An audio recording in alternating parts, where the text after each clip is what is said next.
Hello there, and welcome to the How to Market Your Horse Business podcast. I'm so glad you're joining me here today.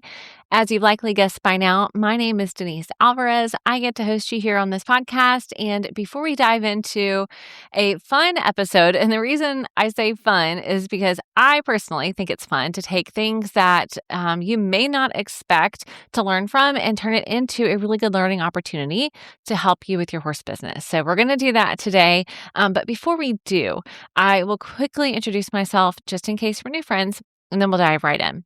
Now, as I said, my name is Denise Alvarez, and through my business, Storm Lily Marketing, I get to help dream-chasing horse business owners to grow their business with clarity, with confidence, and with purpose.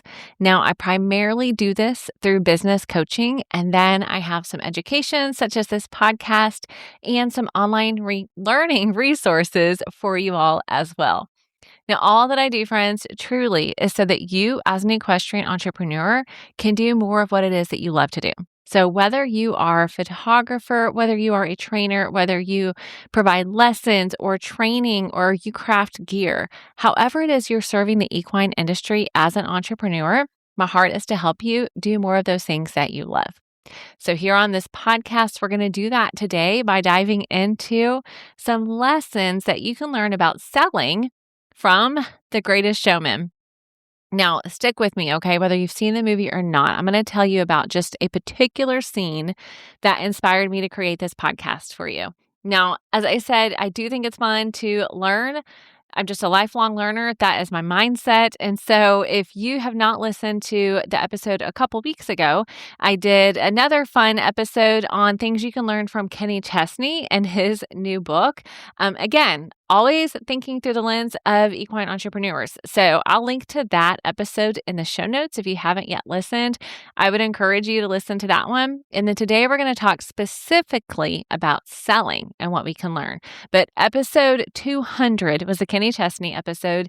And just so that you know, if you're new here, all show notes are always going to be the episode number. So if you go to stormlily.com/200, you'll get straight to Kenny Chesney's episode. Today is episode 202.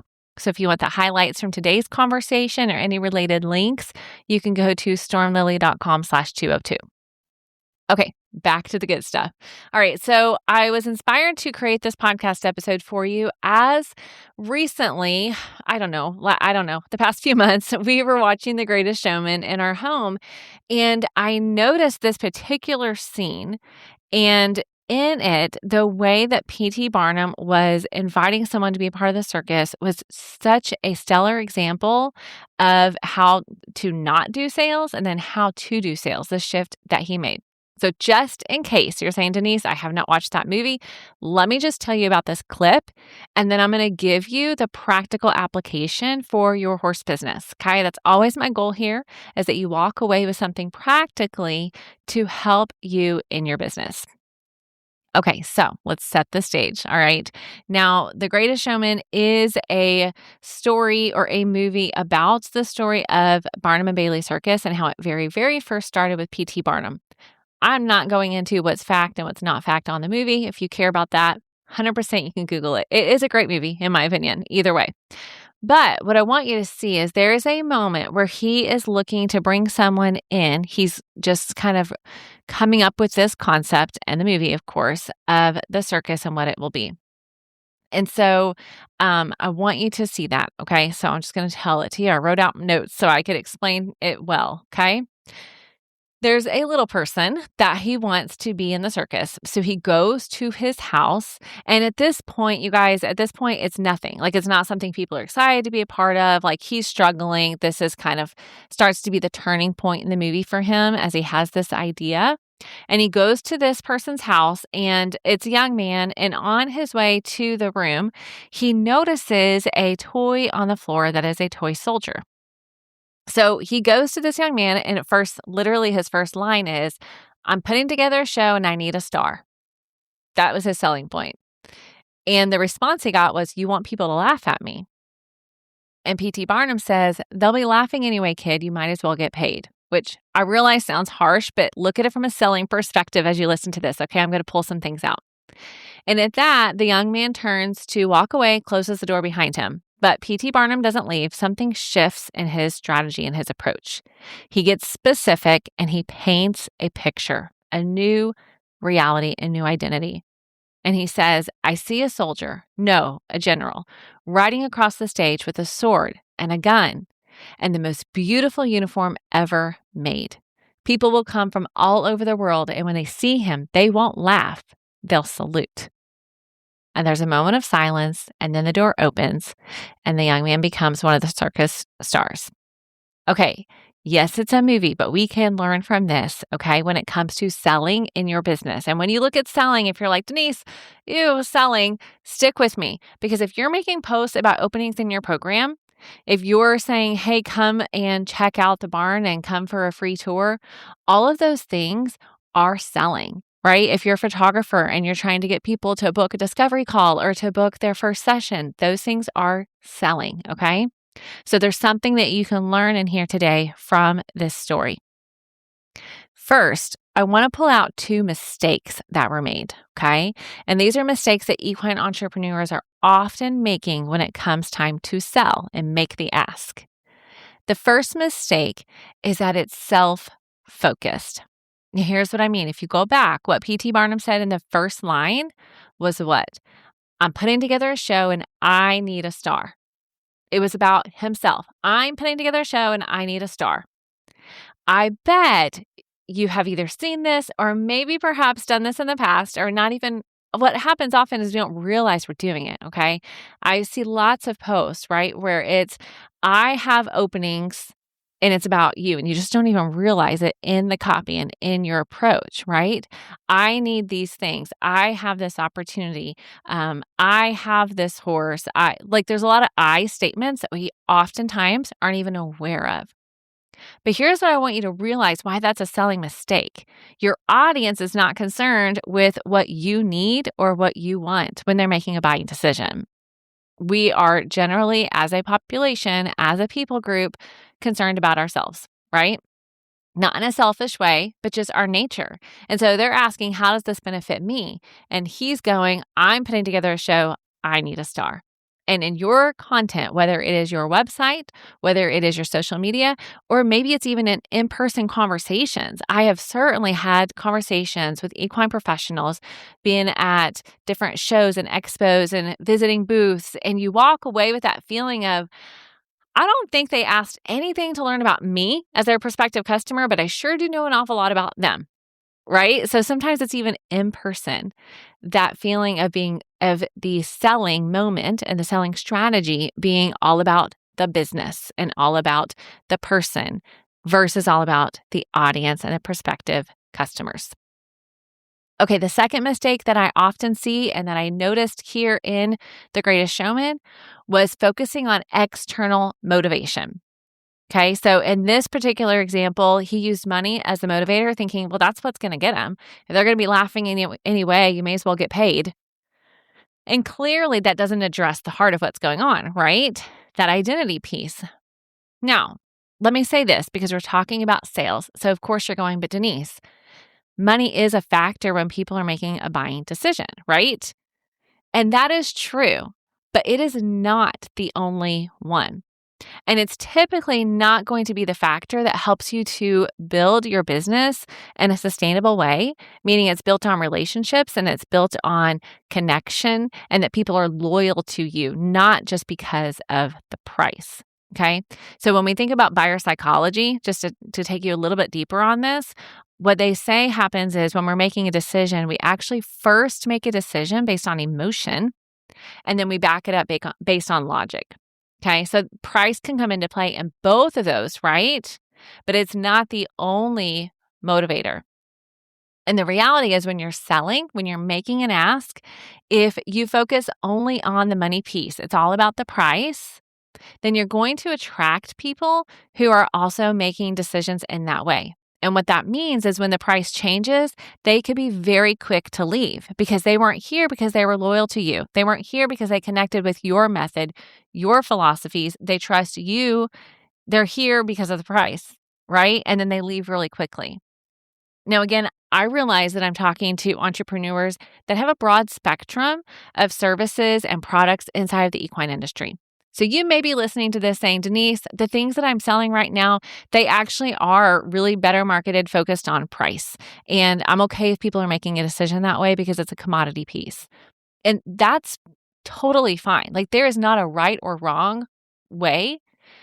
What I will tell you is that even with those, if you start to shift some of your sales messaging away from only focusing on price and you invite some other things in, which we'll talk about here in a minute, it will make a positive impact on your conversions. Okay. Okay, so we've looked at two mistakes that PT Barnum made. He was self-focused and focused on the external motivators. But then there's a moment where things shift. He starts to paint a picture. He says, they'll see you and salute, not laugh. Now, I want you to notice one thing before we get into the 3 practices I want you to. So I guess this could be a bonus. I guess I could have called it 4, right? But I made it 3, so we're sticking with it. But what I want you to see before we get into those 3 sales practices is that he was observant. When he walked into the room, he saw those toys on the floor. He picked it up, took note of it. Okay, he was paying attention. So for you as an equine entrepreneur, as you are promoting your products, your services, your programs, whatever it is that you are selling, it would serve you very well to be paying close attention to those that you want to sell to. Okay, and take that information into your sales approach, into your sales strategy. All right, so 3 powerful sales practices for equine entrepreneurs inspired by The Greatest Showman. Number 1, I want to encourage you to paint the picture of what is possible. So in this instance, what you see is PT Barnum giving a clear outcome and a clear picture, right? So he went from you can be a star, which is very vague, and he instead painted a very specific picture, naming the position, right? Not just a soldier, a general, naming the uniform, naming what people are going to do. That was a really visual picture of what's possible.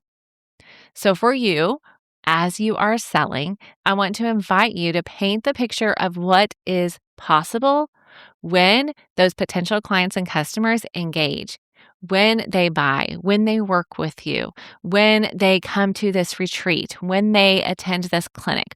What is the picture of transformation that's going to happen when they come?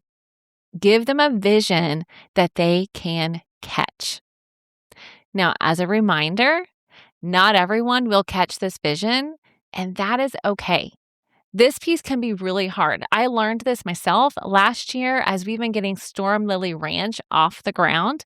And that is the nonprofit that I am starting. And we are starting sessions soon. Thank you, Lord. But you can learn more about that. I'll link to it in the show notes. But what God showed me last year as I started to tell people with intention, like I've been telling people along the way, but last year there were some intentional conversations that I had, particularly with a location that I actually thought was going to be the place we were going to start having sessions. Just in my mind, I was like, oh, it looks like a great fit on paper. I'm going to meet her. She's going to love it. And she did not catch the vision. Like she wasn't against it, but she certainly wasn't for it. She certainly wasn't excited. She didn't catch the vision. And I had a friend actually who's helping me through this process of founding and starting with sessions. And she reminded me of that piece. Like, Denise, you can say all the right messages. Because of course, as a marketer, I was like, oh no, I failed. I didn't convert, right? I didn't tell her the right things. I didn't share the heart very well. And she reminded me, sometimes, Denise, you can say, quote unquote, the right things. You can have the right messaging and they're still not going to catch the vision. And now for that, of course, that's for the nonprofit. That's not the same as selling in terms of converting customers. I understand that. But the practice and the mindset is very similar because frankly, I can now be grateful for the people who don't catch the vision for Storm Lily Ranch because they're not the right ones that are supposed to be involved in this process right now. And that's okay. And I can release that, right? And not take ownership of that. And so when it comes to you with your horse business, it's very similar. I do want you to think intentionally about your messaging and about how you're communicating. And I want you to paint a picture of what's possible. And then when people don't catch that vision and say, oh, it's not for me, don't take it personally. Okay. First, that can be extremely hard. I know when you are putting your blood, sweat, and tears into this business that is your heart and that you love and you're passionate about, when it comes time to sell, it can be very difficult not to take it personal. But if you put that work in and you understand, you release from that. And now, if they choose to latch on, if they choose to join, if they choose to buy, if they choose to become a member, whatever that ask is that you're giving them, if they choose yes, then you can rest in knowing they are the right people. And if they say no, because you put the work in, you can also rest in knowing that they weren't right for it right now. Doesn't mean never, but it means right now. Okay. Okay, so number one, paint the picture of what's possible. Secondly, the powerful sales practice that you see PT Barnum engage in is speaking in a language they can understand. Okay, so that's for you. Plural. I want you to speak in a language they can understand, meaning your audience. PT Barnum was speaking in a language that this young man could understand, right? He saw that he was playing with those toys. And so he started speaking in the language that would speak to him directly about his wants, about his desires. He changed from saying, I'm going to have a show and I want you to be the star, to talking about the things that he enjoys, the things that he loves, right? So it's the same for you. As you are creating sales copy, as you're writing emails, inviting people, as you're putting out social media content, as you're having those one-on-one conversations, putting together advertisements, speak in language that your audience uses. What oftentimes happens is because you are so close to it, you start to use, frankly, it's jargon. You start to use words that you're super familiar with, but your audience isn't yet. Now, let me also say this. I do have a client right now inside of Take the Reins, and which is my one-on-one coaching program. Okay, 6 months one-on-one coaching. She's launching a program, and it is specifically created to attract equine professionals.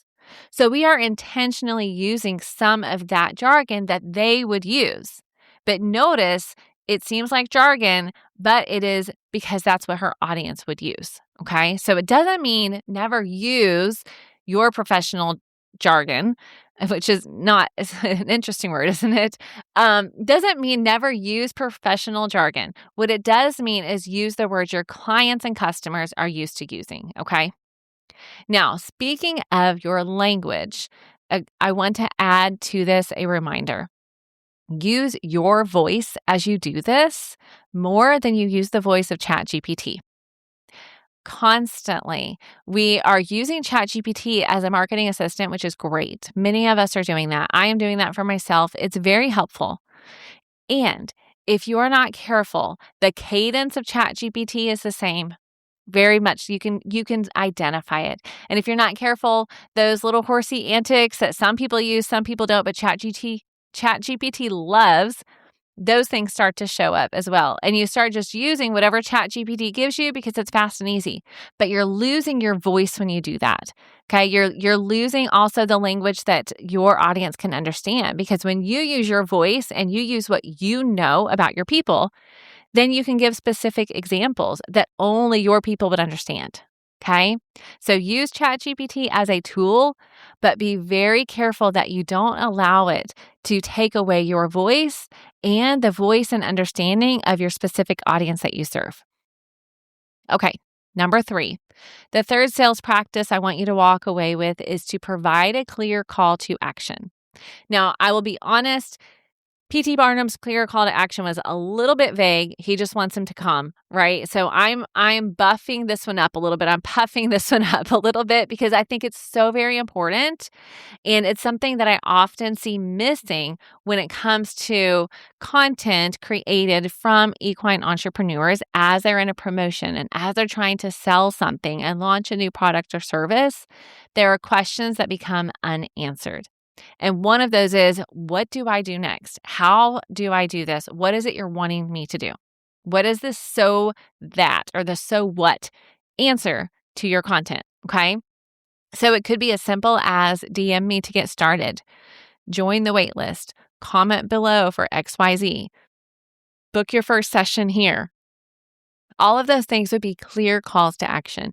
When they're on your website, is there a very clear first step that you want them to take? Okay. And I say first step.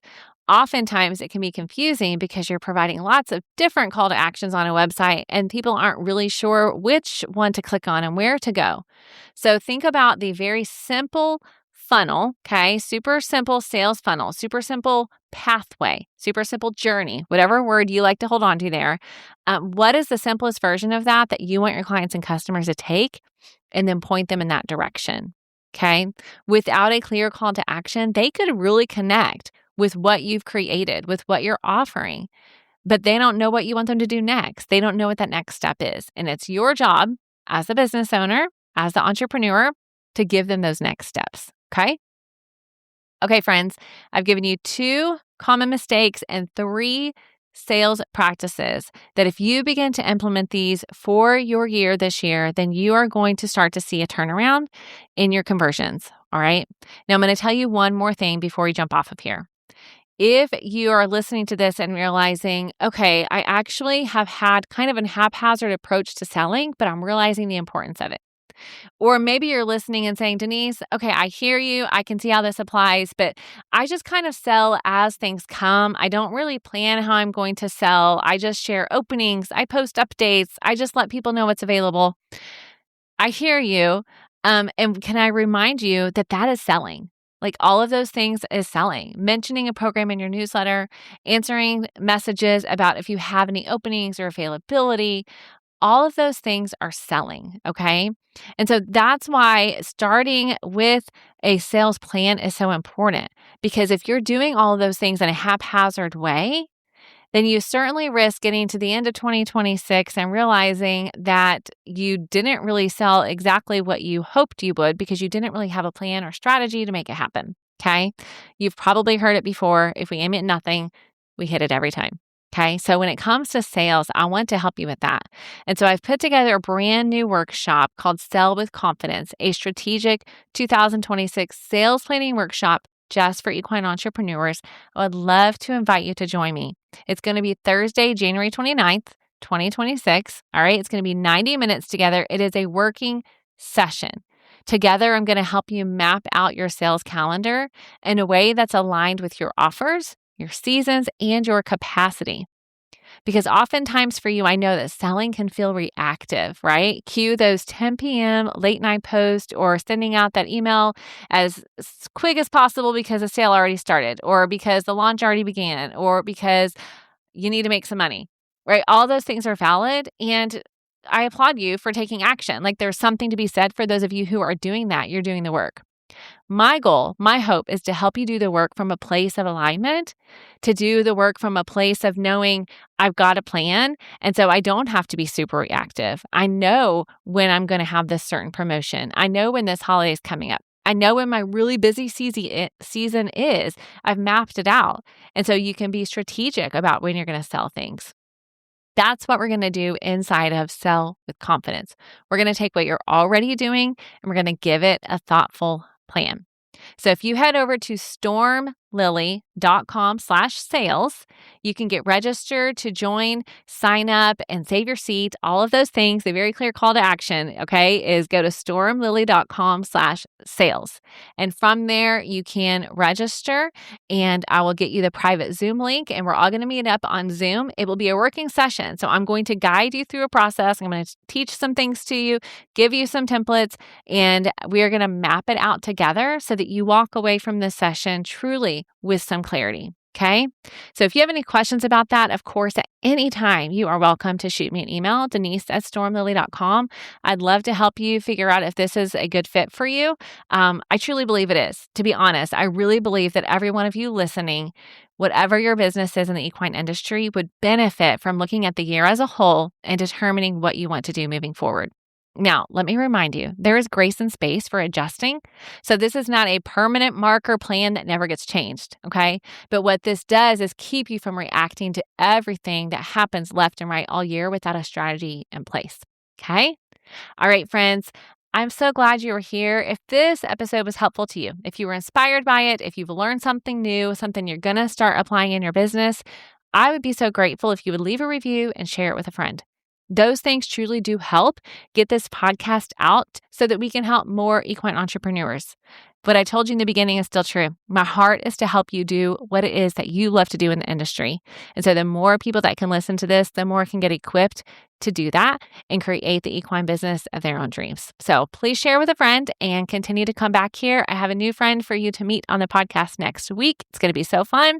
Thanks again for being here. Have an amazing day.